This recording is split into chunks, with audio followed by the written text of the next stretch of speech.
Oye, yo quería arrancar preguntándote tu opinión sobre las conferencias mañaneras que justamente pues representan para ti, para tu noticiero y para otros más, tanto de radio como de televisión, inclusive pues una competencia, ¿no? Pero pareciera una pregunta simplista, pero me gustaría tu reflexión y tu opinión sobre esta evolución que ha tenido la mañanera desde aquellos tiempos en que Andrés Manuel López Obrador estaba en la Ciudad de México como jefe de gobierno y que ahí empezaron, ¿no? Pero empezaron, recuerdo, si no recuerdo mal, como un parte de la seguridad, ¿no? Según me acuerdo, de qué es lo que pasaba con la seguridad en la Ciudad de México, pero poco a poco se fue haciendo una herramienta un poco para establecer agenda y ahora, pues ahora con esta administración incluso podríamos decir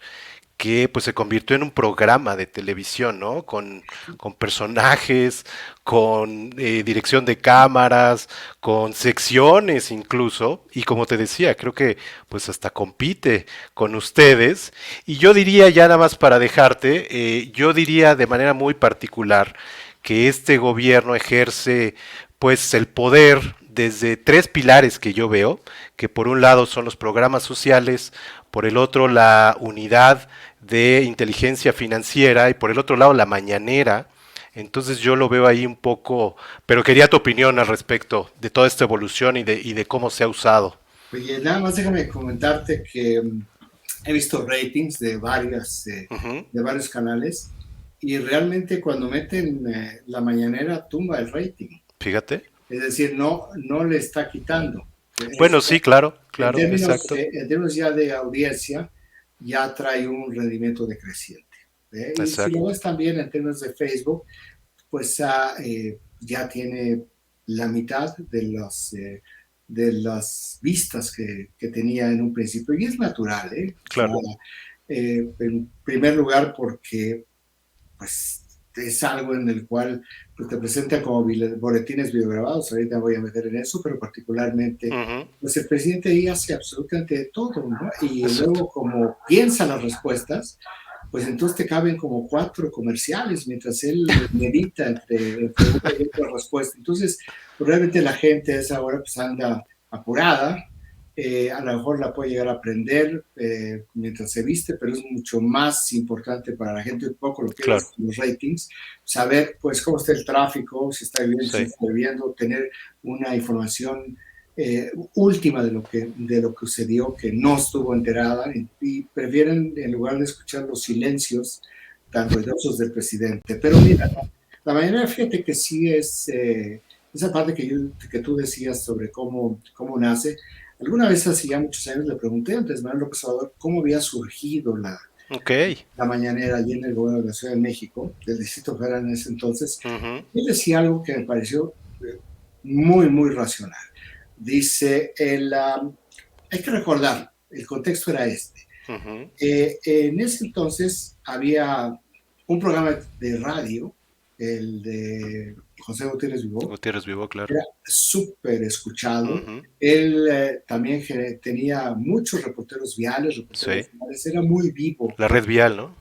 Y luego, pues a esas horas, 6 7 de la mañana, la única información fresca que hay, fuera de lo que se pudo haber producido en Asia o en Europa, Claro. la única información fresca eran robos de cajeros o atropellados. Entonces, esa información fresca para un programa tan vivo como el de Gutiérrez Vivó, lo que generaba es que un robo de cajero se magnificaba Claro. o un atropellado se magnificaba. Entonces, un poco lo que decía López Obrador era que este tipo de incidentes que he visto en términos de proporción, y tiene razón, no estoy menospreciando de ninguna manera el incidente, pero visto en términos de proporción eran menores Claro. en términos de impacto en la sociedad, sí generaban una percepción, al ser magnificados porque era lo único vivo, de inseguridad o de Ok. ciertas de incertidumbre. Dice como Ok. el gobierno de la Ciudad de México arrancaba entre 10 y 11 de la mañana, Ujú. pues era campo libre durante 3 horas para que hicieran lo que quisieran. claro, las radios. Entonces, él dijo, bueno, lo que conviene, y creo que fue muy inteligente, es arrancar el gobierno, jalar el gobierno hasta las 7 de la mañana, de las 7 de la claro. mañana. Entonces, de esta manera, al empezar a ir a trabajar a las 7 de la mañana, pues lo que hacía era que el resto de los Todo el funcionarios gobierno, claro, tuvieran que madrugar para ellos y ya podía haber respuestas inmediatas. claro, Entonces, efectivamente empezó como un tema de balancear y poder tener una réplica en tiempo real de lo que estaba claro. sucediendo. Pero ahí sucedió algo que con el paso del tiempo empezó a dialogar con Vicente Fox, que era el presidente. Mm, Y en claro, el momento que él empieza a replicar cosas de Vicente Fox, pues esa mañanera capitalina se transformó. Entonces se convirtió en el interlocutor del presidente Fox. claro. De ahí, bueno, pues se catapultó a ser una figura conocida nacionalmente y ya conocemos todo lo que sucedió. Parecía que él iba a repetir el mismo método con su mañanera en el Palacio Nacional, pero pero trae un nuevo diseño. Es un Claro, nuevo, no digo que trae, sino trajo un nuevo diseño. Entonces, en un promedio de 2 a 3 horas, lo que él hace es el ejercicio de gobierno. Entonces, exacto. en la mañanera hace de todo. Entonces, de todo, en 3 horas máximo, lo que antes se repartía a lo largo del día. Entonces, ¿qué Exacto. es lo que nos da?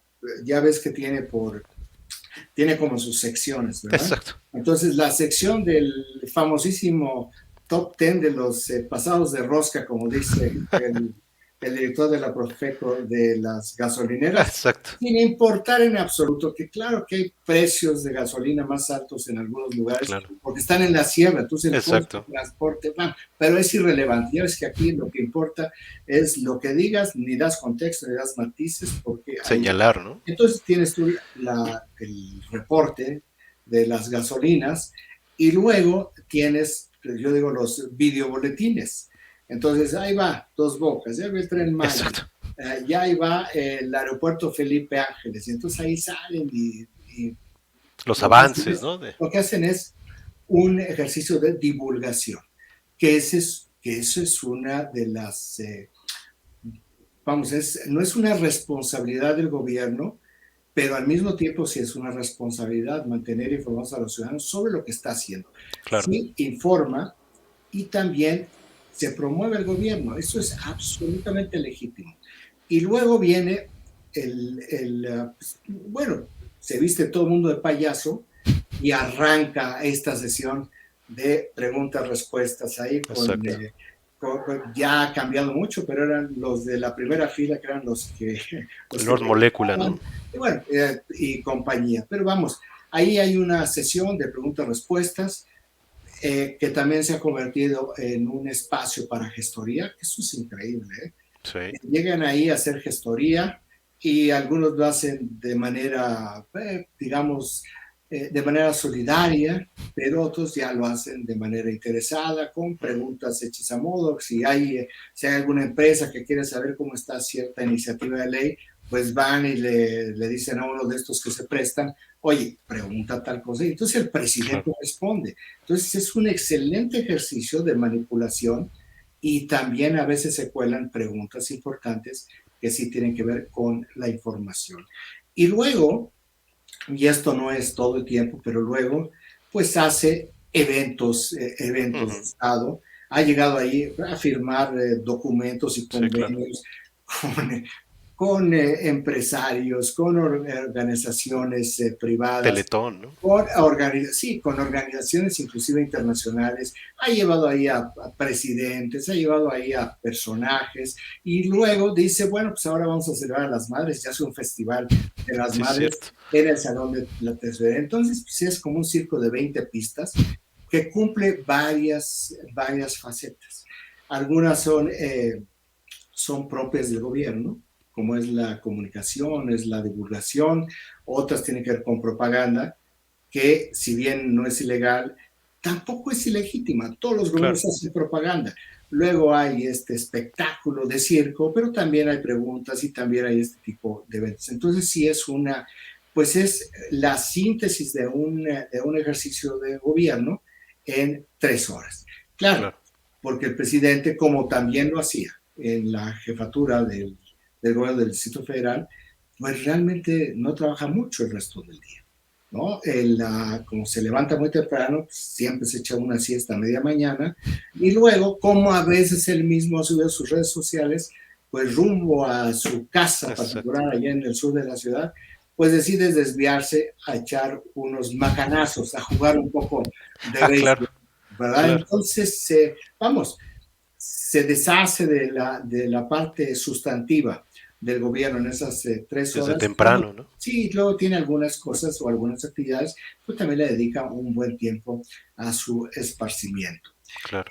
Ahora, esto es como yo veo a la mañanera, como un modelo muy sui generis y muy compactado de lo que es comunicación social, Claro. comunicación política, propaganda y péguenle al negro. ¿Qué opinas de que sea, pues prácticamente el único vocero del gobierno y de que también creo que la metacomunicación juega mucho, de que está siempre parado y siempre atrás de la persona que habla, ¿no? ¿Qué opinas un poquito de eso? Bueno, es un maestro de ceremonias en ese sentido, ¿no? O capitán de circo, según como lo quieras tú, como lo quieras ver. Pero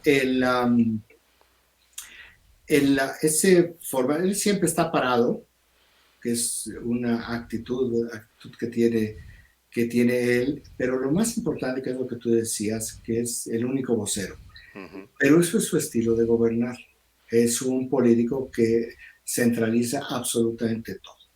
No es que existan otros voceros, no es que exista un gabinete que de manera natural, como sucede en cualquier gobierno, están ocupando espacios de opinión pública, Exacto, en lo cual no únicamente contribuyen a alimentar el debate, sino que también ayudan mucho a distribuir las críticas.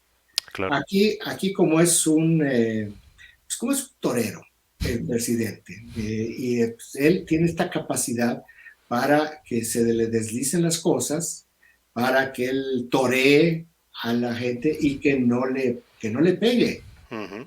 para deslizarse, para que esto le escurra. Bueno, yo no sé si alguien más podría hacerlo Sí, exacto. aquí o en otras partes del mundo, ¿eh? Sí, Porque esa forma, pues un poco, podrías decir, un poco cínica, sí. ¿no? Dice, oiga, su hermano recibió dinero, no, no recibió, fueron unas donaciones, oiga, y aquello, no, pues que Al se defienda, movimiento. y aquel, no, pues yo, mi plumaje nunca se mancha. Bueno, así no hay manera, no hay manera de pedirle una rendición de cuentas o una respuesta seria, pero sí es él. Y lo Claro. otro es que centraliza completamente. Y como se puede apreciar en cualquier mañanera, pues él decide quién está ahí, decide a quién sienta y decide cómo va dando la palabra. Entonces, esta forma centralizada del poder también se complementa con algo que lo vemos y nos parece tan natural que no nos escandaliza. Él desde el gobierno de la Ciudad de México, eh, esa parte de los organigramas, de la institucionalidad, le da exactamente lo mismo, le Sí, claro. estorba. Él tiene secretarios, secretarias, simplemente porque tiene que llenar el despacho, al encargarle a alguien el despacho. Pero en el Claro. gobierno de la Ciudad de México él tenía 2 o 3 personas, eh, eh, cuando menos uno de ellos que no tenía nada que ver con el gabinete, que eran sus operadores políticos, y ahí les encargaba cosas. Por eso él dice varias veces, yo no creo en los cargos, yo creo en los encargos. Absolutamente cierto, es Claro. muy, muy consistente y muy congruente en esto. Y aquí lo vemos ya de una manera mucho más gráfica. Entonces, por ejemplo, ayer bueno, la mañanera de lunes 4 de octubre, Ujú. el, estaba la secretaria de Seguridad y Protección Ciudadana, Rosicela Rodríguez, sentada, mientras que el secretario de la Defensa daba un parte de seguridad pública. ¿Qué tiene que hacer el secretario de la Defensa, de una parte de Seguridad Pública, cuando está la secretaria de Claro. Seguridad Pública ahí? Bueno, pues es parte de cómo mezcla las cosas, porque la secretaria de Seguridad Pública, ¿recuerdas a qué se ha ocupado? Se ha ocupado en la Era, distribución y aplicación de las vacunas en la frontera exacto. norte. También en la entrega de ciertos programas sociales Ujú. que no tienen nada que ver. ¿Y dónde está el secretario de Bienestar? ¿Te acuerdas tú de su nombre? No. Es clandestino, se llama Sí, Javier May, clandestino, sí, ¿verdad? claro. Es el secretario de Totalmente. Bienestar que nunca habla bueno, creo que ha ido una vez a la mañanera, pero son otras personas las que hacen eso. Cuando estaba Claro. ahí la secretaria de Gobernación, Olga Sánchez Cordero, ya hablaba de gobernabilidad, el secretario de Relaciones Exteriores, que también hablaba Exacto. de migración, que Ujú. también anda en la parte de las vacunas, De aunque las claro, vacunas. son compras en el exterior, está bien. Pero son cosas que debería de manejar la Secretaría de Salud. ¿Por qué la Secretaría de Salud no se encargó de la vacunación en la frontera? Pues quién sabe por qué no se encargó, pero eso es parte de lo que hace el presidente. Pues todas las funciones que hacía el consejero jurídico Julio Scherer, que tienen Ujú, que ver claro. más con gobernación que Exacto. con otra materia. Finalmente, al nombrar a un nuevo secretario de gobernación, el presidente como que parece que ya le está dando las tareas de gobernación, o eso es lo que está haciendo, las tareas de gobernación. Pero eso es la parte de de esa centralización. No deja que hable nadie. Incluso si tú te das cuenta, porque es un gabinete absolutamente cortesano y Ujú. salamero, incluso cuando les dice, pues, órale, a la palestra, aquí a la tril y al micrófono, hasta se voltean y le dicen, con su permiso, señor Sí, presidente, señor licenciado. Y bueno, qué barbaridad. O sí, sea, sí es cierto que los mexicanos somos solemnes y casi hablamos como si fueran oficios exacto. públicos. Pero una cosa es la solemnidad, que es muy aburrida de nosotros como Claro. sesiones de conjunto, y otro ese tipo de de que le tengo que decir al presidente, tengo que mostrarle mi respeto cortesano, Claro. no se me vaya a enojar el presidente y me retire la palabra o me deje de invitar a la mañanera, porque eso sí, quienes no están allí en el presidio, pues no existen. Claro. ¿Verdad? Por eso te preguntaba, ¿te acuerdas cómo se llama el secretario de Venezuela? Pues, ¿quién se va a acordar? ¿Quién va a saber de eso? Si nunca aparece, Claro. son más clandestinos que el EPR, pues. Y está estratégicamente planeado, ¿no? Claro, le dedica mucho tiempo ¿qué va a decir en la mañanera? Por eso a veces dice, oigan, ¿y no traen por ahí la página 4 del Nuevo Testamento? Y de repente aparece la página 4 del Nuevo Testamento. A ver, por favor. Claro que está totalmente preparado. Sí, claro. O sea, no hay manera, ni con una computadora cuántica ahí y con robots manejando las computadoras, los hackers rusos ahí manejando las computadoras, lo harían de una manera Claro. tan rápida frente a lo que parece ser una ocurrencia del presidente, pero no, Exacto. no son ocurrencias. Lo mejor, eh, lo, lo improvisado que sale mejor, siempre es lo que está bien planeado. Pues Claro. esa es la mañana, está muy, muy bien planeada por el presidente. Claro. Oye, y bueno, tú has hecho señalamientos como otros muchos periodistas de errores que se han hecho, incluso pues se han comprobado y documentado pues mentiras que se dicen ahí. Y bueno, y el presidente se ha disgustado con diversas audiencias, con las feministas, con los científicos, con ni más ni menos que con la clase media. Y bueno, la pregunta es, ¿por qué no han bajado los niveles de aprobación? Y si la mañanera tiene que ver con esto, o cómo lo lees tú. Yo creo que sí, la mañanera juega un papel importante en la, pero o sea, sí creo que juega un papel importante. Sin él en la mañanera o sin una mañanera, yo no sé cómo estaría. Pero también creo, y esto lo he ya discutido con algunas personas que hacen encuestas, yo creo que hay un problema en la pregunta. en la pregunta donde se vincula Ujú. rendición de cuentas con él. Porque si nosotros, yo te voy a dar una prueba de ello, bueno, una prueba en abono a mi hipótesis. Ujú. Porque si tú ves las encuestas de aprobación presidencial, entonces tú ves el dato duro. El presidente de la República está en 60% de aprobación. Es brutal, 60% de aprobación. Lo que normalmente hacen los líderes, o su ideal, es tener un 50%, Ujú. que es muy, muy buena aprobación, y el 50% que se reparta entre otros. Cuando estás en 40%, ahí como que te empieza a preocupar. Ujú. Cuando estás en 20%, Sí.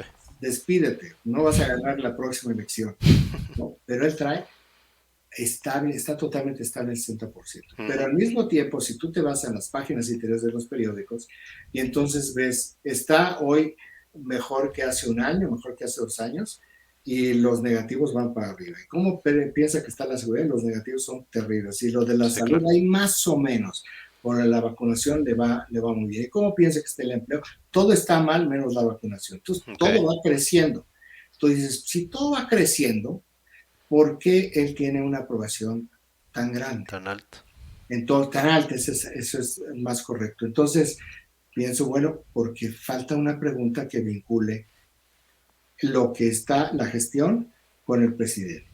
Poco el argumento es que el presidente pues, es muy empático, eh, le gusta a la gente, lo quiere la gente, lo cual absolutamente estoy de acuerdo, Claro. pero simplemente no me da un incremento sustantivo permanente eh, de problemas de orden común, Claro. como es el bolsillo, como es la seguridad, frente a la aprobación del presidente. Ahora, ¿en dónde está el ejemplo donde yo tengo para apoyar mi hipótesis?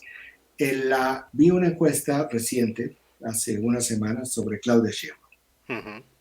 Y Claudia Sheinbaum traía una aprobación de 61, 62%. Pero, de nuevo, ya en la parte de los atributos le iba terrible a Claudia Ok. Sheinbaum. Digo, a ver, ¿por qué se repite el mismo fenómeno que con Andrés Manuel López Obrador? Primero, pues ni tiene el oficio del presidente, Claro. ni tiene la simpatía del presidente, no tiene el carisma, no tiene la apelación a la gente, Ujú. no tiene el discurso, no le habla a...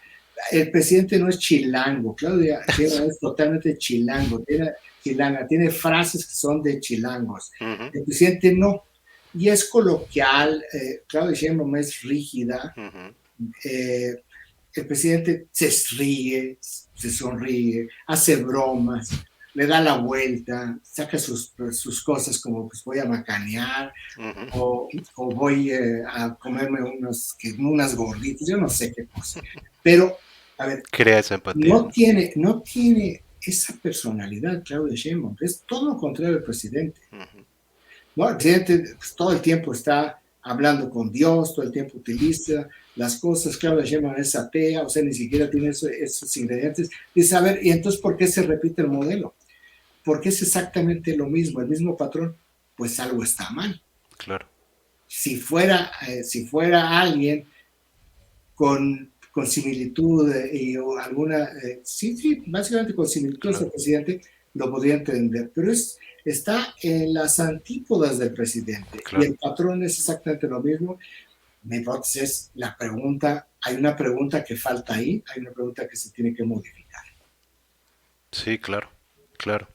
Oye, y ya pues la pregunta así directa, y tu lectura también de la relación con los medios de comunicación, de esta sección de quiénes las mentiras. ¿Qué opinas de eso? Bueno, el propio presidente ya ha dado una explicación sin decirlo de esto, porque lo ha venido reduciendo de una manera Ujú. dramática, porque comenzó, por cierto, ahí me vapulearon en la primera. Sí, me Él acuerdo. comenzó a hablar de las mentiras y él mismo la inauguró con una mentira, que por cierto no ha corregido. Él dijo, porque ese día había sucedido el asesinato del presidente de Haití, Ah, claro. y dijo que habían asesinado al presidente y a su esposa.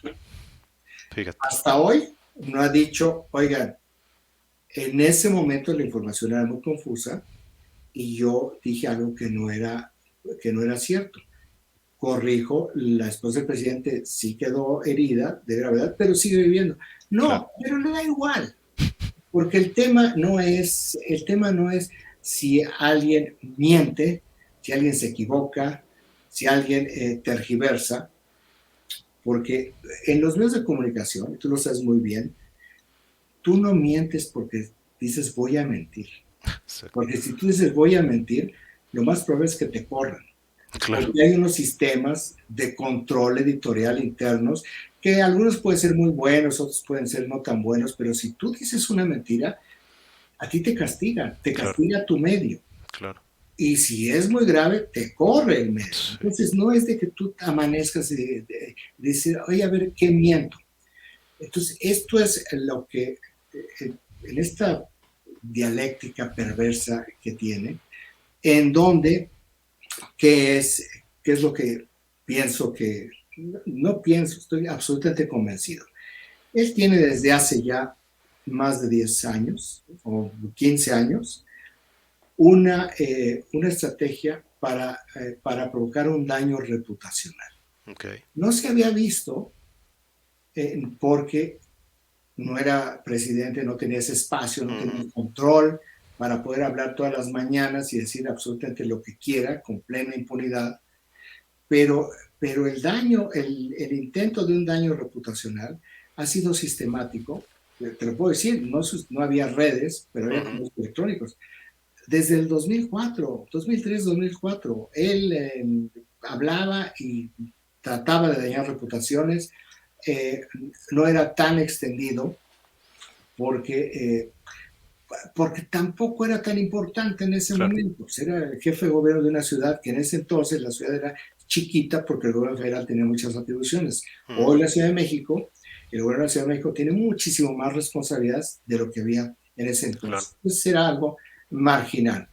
Yo te voy a decir, las campañas presidenciales del 2006 y 2012 fueron terribles, terribles en términos de agresiones de la gente de Andrés Manuel López Obrador. La elección del 2012 no fue menor. De hecho, se socializó más y se sumaron más personas por irrupción de las redes sociales. Ahora, yo nada más te voy a decir, a mí hubo una difamación que me hicieron, que por cierto presenté una demanda. Exacto. Se la presenté a Proceso y a otro sujeto que fue el que engañó a Proceso y lo publicaron. Proceso ya me ofreció una disculpa por eso. Yo me desistí de la demanda contra Proceso en un acuerdo entre profesionales. Claro. A esta persona nunca más le volvieron a permitir escribir o colaborar en la revista. Pero yo me acuerdo, después de eso, y por eso metí la demanda, en un periodo de 2 meses, porque ya no pude seguir fondeando el estudio, yo tuve poco más de 8 millones de retweets negativos, linchamiento en las redes sociales. Entonces, estamos hablando de algo que no es nuevo. Sí, claro. Y es un intento de daño reputacional a las personas. ¿Por qué el presidente tiene como enemigo a la prensa? Porque la prensa, desde te voy a decir, desde finales de 1988, de manera creciente en temas de número de medios, ha tenido una posición crítica con los gobiernos. Y te dices que no se decía nada antes. Bueno, si no se hubiera dicho nada antes, no sería presidente de la República. Claro. Punto. La razón por la cual él es presidente de la República es por la manera como la prensa en los últimos 30 años ha venido documentando los abusos, los excesos y la corrupción de los gobiernos. O sea, totalmente. No hubiera sido posible. Sí, claro. Ni siquiera había redes sociales. No había manera de comunicar eso salvo los medios de comunicación. Entonces, lo conoce, lo sabe muy bien. Entonces sí sabe que los medios de comunicación pueden ser un espejo crítico, como lo están siendo la mayoría de los medios, de su gestión, como lo fueron con otros gobiernos. Claro. Él dice, es que yo soy el presidente más atacado desde Francisco Madero. Yo te puedo probar cuantitativamente y cualitativamente, que eso es una mentira. El presidente más criticado, cuantitativa y cualitativamente, ha sido Enrique Peña Nieto. ¿En qué términos? No en términos de porcentaje. Uh-huh. Aquí, cuando digo cuantitativamente, hay que incorporar el término porcentaje, porque sí, probablemente el presidente López Obrador, no probablemente, seguro, él tiene en una semana, y voy a decir un número totalmente arbitrario, 50 críticas. Enrique Peña Nieto tenía 35 críticas.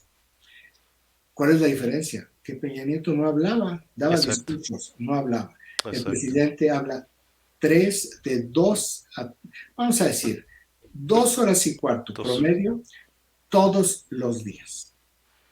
Todos los días, 2 horas. Y habla de todo. De todo. Si le preguntas si la Vía Láctea se quedó sin leche, te puedo asegurar que te da una respuesta. Que te contesta, sí, claro. Te dirá cualquier cosa, pero te va a dar una respuesta. Habla de todo. Entonces, proporcionalmente, el presidente López Obrador está siendo mucho menos criticado que Enrique Peña Nieto. Sí, claro. Entonces, hay que ver las cosas también en su justa dimensión y la parte proporcional. Por eso es tan agresivo. Claro. Con los medios. Por eso lincha a los medios de comunicación, y ahí van todo tu ejército digital, claro, de cibernautas o de robots, detrás de esa instrucción del presidente. Pero pues no lo está logrando con algunos medios. Yo veo algunos análisis en las redes sociales y veo, por ejemplo, que Loret le gana. Fíjate. O sea, que hay más gente apoyando a Loret que al presidente en algunos casos. Chumel Torres no es periodista, él nunca se ha asumido periodista, bueno, pero Chumel Torres los aplasta. Sí, también, claro. Sin ningún problema. Bueno, todos los días, bueno, no todos los días, estoy exagerando, pero todas las semanas, aunque esté dormido Joaquín López Dóriga, lo critica. Sí. Y le dice de cosas. Y hay cosas donde ni siquiera son temas de Joaquín López Dóriga. Bueno, menciono a Joaquín López Dóriga porque lo que ha sucedido es que le ha incrementado el número de seguidores, en Facebook, en Instagram, en sus redes sociales, lo que también te habla de un poco cómo se está moviendo la sociedad, pero eso es para mí el objetivo principal del presidente, es dañar la reputación, dañando la reputación a nivel personal, entonces piensa que la crítica va a perder valor. Pero si tú ves, tanto él como todas las legiones que lo apoyan en este sentido, no hablan sobre sustancia. Claro. Es una descalificación, es una difamación en la gran mayoría de las veces, son insultos y pretendiendo ocultar a través de las obscenidades realmente los contenidos. Ojalá y el presidente o las personas, no tiene que ser el presidente, yo no creo que el presidente tenga que estar metido todo el tiempo en el lodo, pero las personas que son sus voceros oficiosos argumentaran y no descalificaran. Entonces, a partir de la argumentación, creo que se podría dar un debate muy interesante, muy sano y muy enriquecedor para la gente. Pero no sucede, no estamos en el tema del debate, estamos en el tema del descontrol. Claro. Y justo cuando estaba preparando el programa, veía pues críticas tuyas fuertes a gobiernos anteriores, desde Salinas hasta acá, cosa que muchas veces se olvida, ¿no? De muchas personas que igual te critican, que dicen que solamente criticas a este gobierno, ¿no? Mira, bueno, en octubre de 1983, si mal no recuerdo, Carlos Salinas de Gortari, presidente, yo escribí una columna que le puse el 10%. El 10% era sobre los señalamientos de corrupción de su hermano. Salinas era presidente. En 1993. En 1992 escribí y que yo recuerdo nadie lo había escrito, que saliera a ser el presidente más anticonstitucional que había habido hasta ese momento. Bueno, con Cedillo cuando sus hijos hicieron una fiesta en su Ujú. casa y yo escribí una columna que se llamó La Batifiesta en los Pinos, Ok. donde no era de que hubieran visto una película de Batman en el Salón López Mateos, sino que la crítica era que habían cobrado a sus amigos por verla. Y que Ah, esto caray. no. ¿Por qué? Porque el Salón López Mateos no es un recinto para el lucro. Claro. Bueno, y con Vicente Fox, yo estaba en Milenio cuando vino lo de las toallas de Vicente Fox, Ujú. estaba en otro periódico cuando vino lo de la fundación de Marta Sagún de Vamos por México, y bueno, eh, Con Calderón leía yo una crítica la de crítica sobre la la, guerra, ¿no? la forma, Ujú. cómo estaba totalmente descompuesta la guerra contra las drogas, porque no habían hecho la parte social que se había comprometido a hacer y que no hicieron, que solo fue violenta Ujú. durante esa guerra. O también el gobierno de Felipe Calderón escribió una columna sobre cómo ajusticiaron a Arturo Beltrán Leiva. Ujú. Y la otra, cómo la operación para la captura de Joaquín El Chapo Guzmán en Mazatlán, pues no fue organizada necesariamente, pero fue coordinada por agentes americanos que estaban con el pasamontañas ahí en el campo. Y bueno, con Peña Nieto. Con Peña Nieto, Sí. pues está toda la parte, ahora que está el tema de Yotzinapa, Ujú. simplemente que se regresen a ver los textos de los primeros 15, mis textos de los primeros 15 días después de lo de Ayotzinapa, o la otra, Odebrecht. Ujú. Odebrecht salió un viernes en diciembre y el lunes yo escribí sobre toda la corrupción de Odebrecht. El tema todavía no había aprendido en el caso de Odebrecht o en el caso de Peña Nieto. Todo el trabajo sobre la corrupción en Pemex, Sí, exacto. todo lo que se hizo. Entonces, sí, sí es esto que convenientemente se olvida, pero no es que se olvide, es que el framing del presidente es, no es cierto, no hicieron nada, se callaron como momias y yo soy el más lastimado, pero aún así, como es una narrativa épica, yo venceré. Pues no es que diga que no va a vencer, lo que digo es que pues ahí está la hemerografía, Claro. en el caso de muchísimos, porque no soy el único, aquí Sí, yo claro. no soy un héroe, hay muchísimos y medios que desde 1988 Ujú. se la jugaron.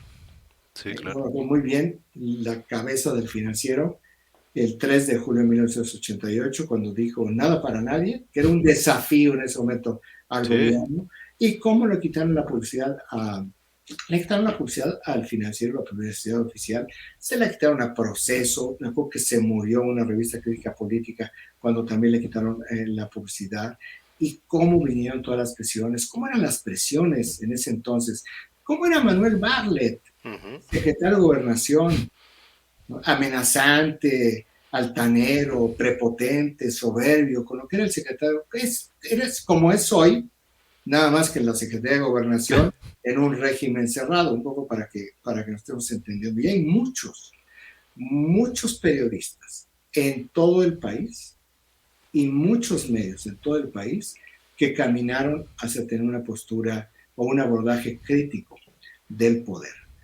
No hoy, por eso menciono yo desde los 80. Ujú. Sí, claro.